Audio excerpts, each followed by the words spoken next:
Приведем пример устранения фундаментальной причины отказа дымососа. На тренде видно, что дымосос работал в состоянии требует принятия мер длительное время. По предписаниям системы Compax «Проверь балансировку» и «Проверь крепление» ремонтники несколько раз выполняли ремонт, что видно на тренде в точках 1, 2, 3 и 4.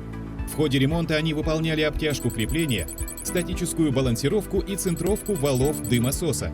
Как видно, эти ремонтные работы не принесли желаемого результата, и агрегат продолжил работать в состоянии требует принятия мер. В рамках пятого ремонта, помимо прочего, была выполнена динамическая балансировка рабочего колеса. Дымосос был пущен в эксплуатацию в техническом состоянии допустимо, а его вибрация значительно сократилась. Таким образом, фундаментальной причиной отказа дымососа был дисбаланс рабочего колеса.